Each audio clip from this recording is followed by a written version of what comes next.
Good morning friends. आज अपना topic है वाक्य रचना। ओके, हिंदी का अंदर ये ग्रामर का टॉपिक है वाक्य रचना। इसके अंदर वाक्य, सरल वाक्य, मिश्र वाक्य, संयुक्त वाक्य, इसके बारे में बात करेंगे। जो वाक्य की रचना मूलतः होती है वो पदों में होती है। वाक्य की जो मूल रचना होती है वो किससे होती है? पदों से होती है। वाक्य की मूल रचना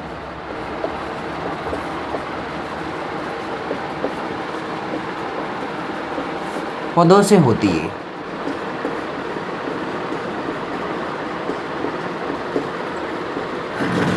वाक्य की जो मूल रचना होती है वो पदों से होती है और पदों के अंदर संज्ञा, सर्वनाम, विशेषण, क्रिया विशेषण कुछ भी हो सकता है। ठीक है, अवयव हो सकता है। और जो इसके अंदर एक निश्चित क्रम होता है, इसका एक क्या कहता है? विशिष्ट क्रम होता है। विशिष्ट क्रम, वाक्य का एक विशिष्ट क्रम होता है जिसके अंदर सबसे पहले कर्ता, फिर कर्म और फिर क्रिया आती है। ठीक है, ये वाक्य का क्रम होता है। सबसे पहले कर्ता आएगा, फिर कर्म आएगी और फिर क्रिया आएगी। जैसे कि गाय घास खा रही है, गाय घास खा रही है। ठीक है ना, तो ये कर्ता हो जाएगा। घास खाना क्या हो जाएगा? कर्म हो जाएगा। और खा रही है ये क्या हो जाएगी? क्रिया हो जाएगी। तो इसी प्रकार वाक्य की जब रचना की जाती है तो उसके अंदर एक विशिष्ट क्रम होता है जिसके अंदर होता है सबसे पहले कर्ता होगा, उसके बाद में कर्म और उसके बाद में क्रिया आएगी। तो इनको एक विशिष्ट क्रम होता है। चलो अब आगे चलते हैं। इसके अंदर कुछ इंपॉर्टेंट बातें हैं वो आपको याद रखना है। जैसे कि किसी वाक्य के अंदर अधिकरण और अपादान और संप्रदान कारक एक साथ आ जाए तो उसको कैसे लिखते हैं। अगर किसी वाक्य के अंदर, नियम नंबर 1 लिख लो, अगर किसी वाक्य में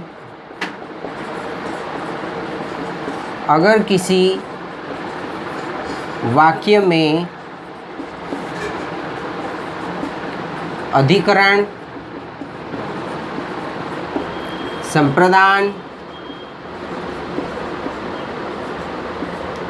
तथा कर्म, अगर किसी वाक्य के अंदर अधिकरण, आपादान और संप्रदान तथा आपादान एक साथ आ जाए,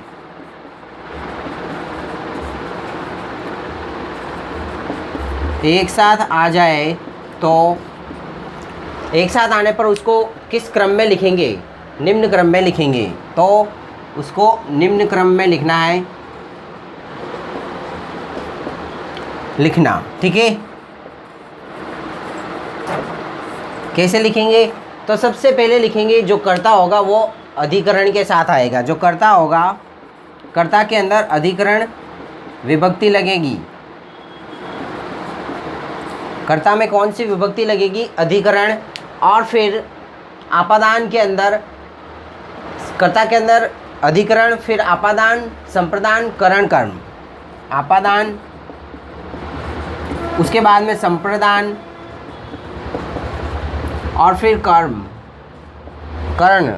उसके बाद में क्या आएगा? संप्रदान, कर्म। उसके बाद में क्या आएगा? कर्म। बिल्कुल सही है, संप्रदान के बाद में कर्म आएगा। तो कर्ता और यहाँ पे आ जाएगी विभक्ति और यहाँ पे आ जाएगा कर्म और फिर क्रिया आ जाएगी।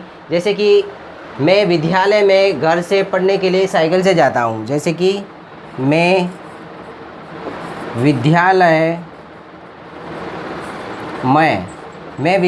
में घर से पढ़ने के लिए, घर से पढ़ने के लिए जाता हूँ।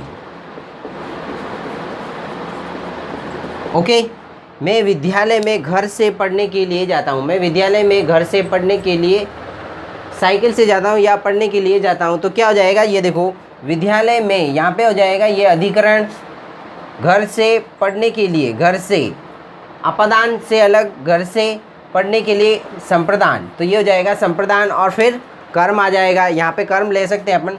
पढ़ने के लिए साइकिल से जाता हूँ, अपन ऐसे ले सकते हैं, साइकिल से जाता हूँ, साइकिल से जाता हूँ। तो ये क्या हो जाएगा? ये कर्म हो जाएगा। ये अधिकरण हो जाएगा, ये आपादान, ये संप्रदान, ठीक है ना, और वो कर्म हो जाएगा। तो इस प्रकार इसके अंदर एक क्रम हो गया, एक विशिष्ट क्रम हो गया। सबसे पहले जो कर्ता होगा वो अधिकरण के साथ में आएगा, ये कर्ता के साथ में अधिकरण, फिर घर से पढ़ने के लिए, घर से यानी कि घर से अलग हो रहा है तो आपादान कारक, और पढ़ने के लिए संप्रदान कारक, और साइकिल यहाँ पे कर्म हो जाएगा, और फिर जाता हूँ ये कि क्रिया हो जाएगी। ये क्या हो जाएगी? क्रिया। चलो इसको रफ करते हैं।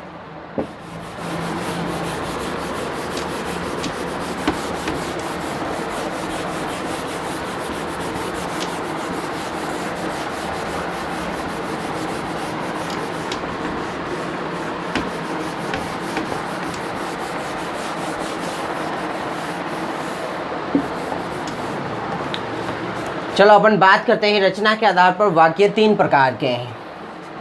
वाक्य के जो प्रकार हैं इसकी बात करते हैं अपन, ठीक है।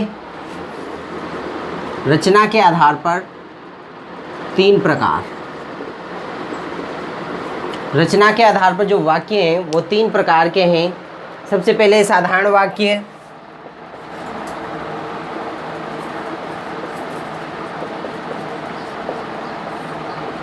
साधारण वाक्य। दूसरा है अपने संयुक्त वाक्य या मिश्र वाक्य जिसको कह सकते हैं, मिश्र वाक्य। और तीसरा है संयुक्त वाक्य, संयुक्त वाक्य,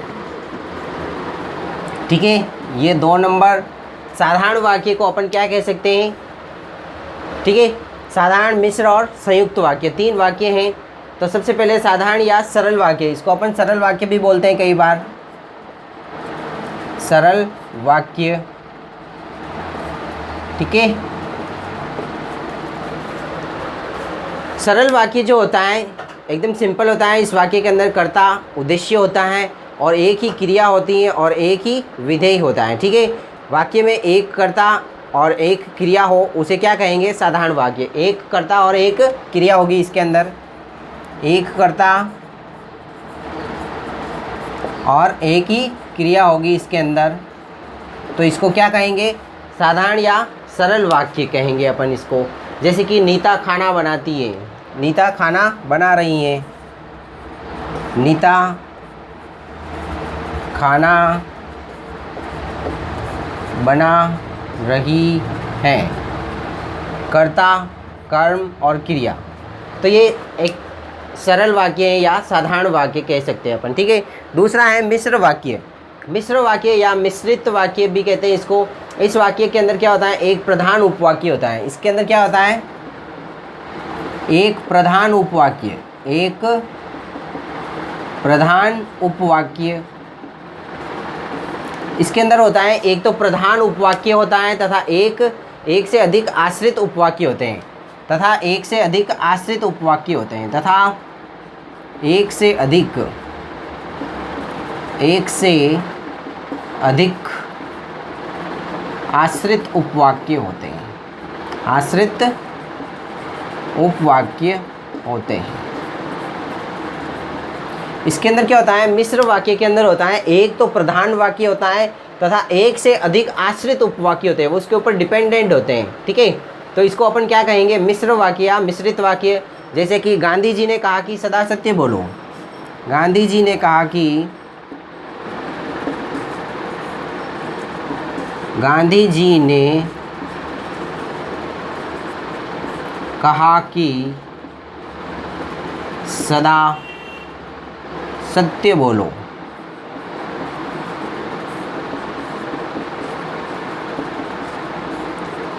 चलो मैं इसको ऐसे लिख दिया। चलो, गांधी जी ने कहा कि सदा सत्य बोलो। तो ये जो ये वाला वर्ड है मैं इसको लंबा ही लिख देता हूँ, ठीक है ना।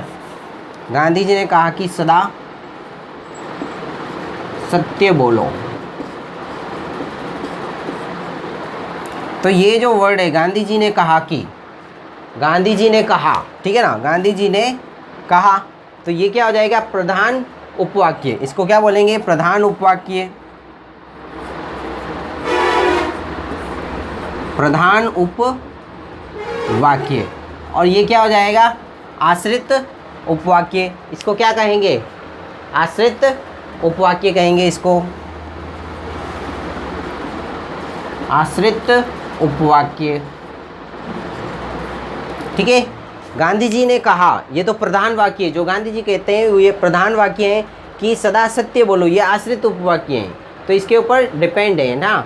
जैसे कि यह वही व्यक्ति है जिसकी कल पिटाई की थी, तो इसमें क्या हो जाएगा? एक प्रधान और एक आश्रित उपवाक्य हो जाएगा।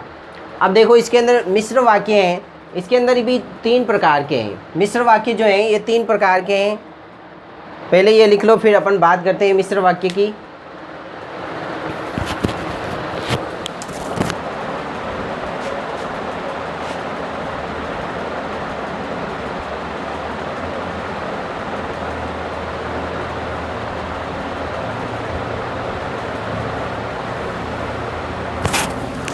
हाँ चलो अपन आगे बात करते हैं मिश्र वाक्य की। ठीक है, चलो इसको रफ कर देता हूँ मैं।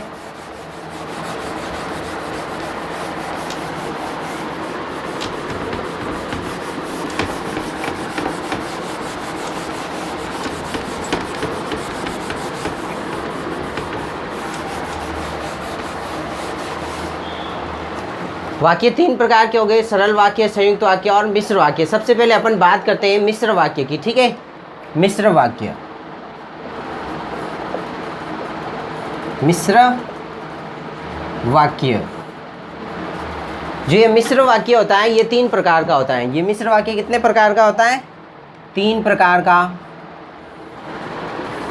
मिश्र वाक्य 3 प्रकार के हैं। ठीक है, मिश्र वाक्य के 3 प्रकार है। संज्ञा आश्रित मिश्र वाक्य, विशेषण आधार आश्रित संज्ञा आश्रित उपवाक्य, दूसरा है विशेषण आश्रित उपवाक्य और तीसरा है क्रिया विशेषण आश्रित उपवाक्य। संज्ञा आश्रित उपवाक्य सबसे पहला होगा संज्ञा आश्रित उपवाक्य, दूसरा है विशेषण आश्रित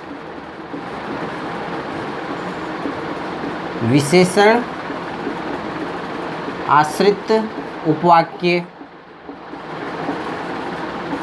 और तीसरा है अपने क्रिया विशेषण। तीसरा क्या है? क्रिया विशेषण आश्रित उपवाक्य। क्रिया विशेषण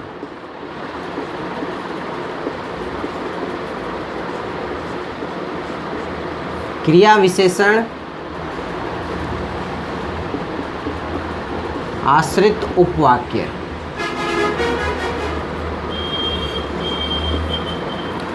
तीसरा हो गया क्रिया विशेषण आश्रित उपवाक्य। अब इसकी पहचान कैसे करेंगे? सबसे पहले दिक्कत आती है इनकी पहचान कैसे होती है। कोई भी सेंटेंस एग्जाम के अंदर दिया होता है लेकिन हम उसको पहचान नहीं पाते हैं। तो जो संज्ञा आश्रित उपवाक्य होगा उसके अंदर क्या होगा? प्राय की से प्रारंभ होगा। ये जो क्या होगा? की से प्रारंभ होगा। की से प्रारंभ। ठीक है, जो संज्ञा आश्रित उपवाक्य होगा वो की से प्रारंभ होगा, तो इसका मतलब आपको समझ जाना है वहाँ पे संज्ञा आश्रित उपवाक्य है। जैसे कि गांधी जी ने कहा कि सदा सत्य बोलो, है ना।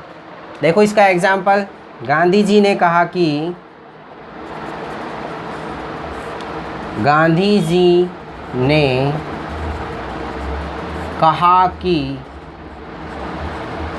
सदा सत्य बोलो।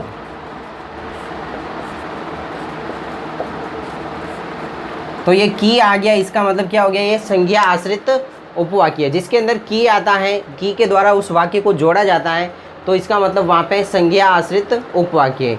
अब दूसरा है विशेषण आश्रित उपवाक्य, जिसके अंदर क्या होता है?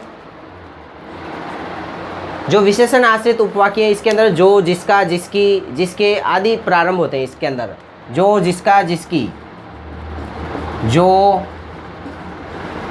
जिसका, जिसकी, जिसके, इसके अंदर जो वाक्य होगा वो कहाँ से स्टार्ट होगा? जो, जिसका, जिसकी, जिसके आदि से ये प्रारंभ होगा, से प्रारंभ। तो आप समझ जाइएगा इसके अंदर विशेषण आश्रित उपवाक्य हैं, जैसे कि जो विद्वान होते हैं उनका सभी आदर करते हैं, जो विद्वान होते हैं उन सभी का आदर करते हैं, जो विद्वान होते हैं उनका सभी आदर करते हैं। ठीक है, जो विद्वान होते हैं उनका सभी आदर करते हैं। तो ये वाक्य कहाँ से स्टार्ट हो रहा है? जो से स्टार्ट हो रहा है। इसका मतलब ये क्या है? विशेषण आश्रित उपवाक्य। अब तीसरा है क्रिया विशेषण आश्रित उपवाक्य। इसके अंदर क्या होगा? यदि यहाँ जैसे, यदि यहाँ जैसे, यदि यहाँ जैसे, वहाँ, यद्यपि, क्योंकि, यद्यपि, क्योंकि, यद्यपि से शुरू हो सकता है, क्योंकि से होता है जब तब, है ना, जब तब, जब तब से प्रारंभ। जो वाक्य यदि, यहाँ जैसे, यद्यपि, क्योंकि, जब तब से प्रारंभ होगा तो वो क्या होगा? क्रिया विशेषण आश्रित उपवाक्य होगा। जैसे कि मुझे विश्वास है, तो इसके अंदर क्या होगा? जैसे कि यदि से स्टार्ट होगा, तो यदि के अंदर क्या होगा? यदि वह ऐसा करेगा तो ऐसा हो जाएगा, है ना, इस प्रकार। जैसे कि मिश्र वाक्य, इसके अंदर जब से भी हो सकता है, यद्यपि से, क्योंकि, जब, तब, कुछ भी हो सकता है। ठीक है, मुझे विश्वास है कि आप कल अवश्य होंगे, ऐसे, जिसकी लाठी उसकी भैंस, तो क्या बन जाएगा? ये वाला विशेषण आश्रित उपवाक्य। ठीक है, ओके, देखो ये करो तब तक।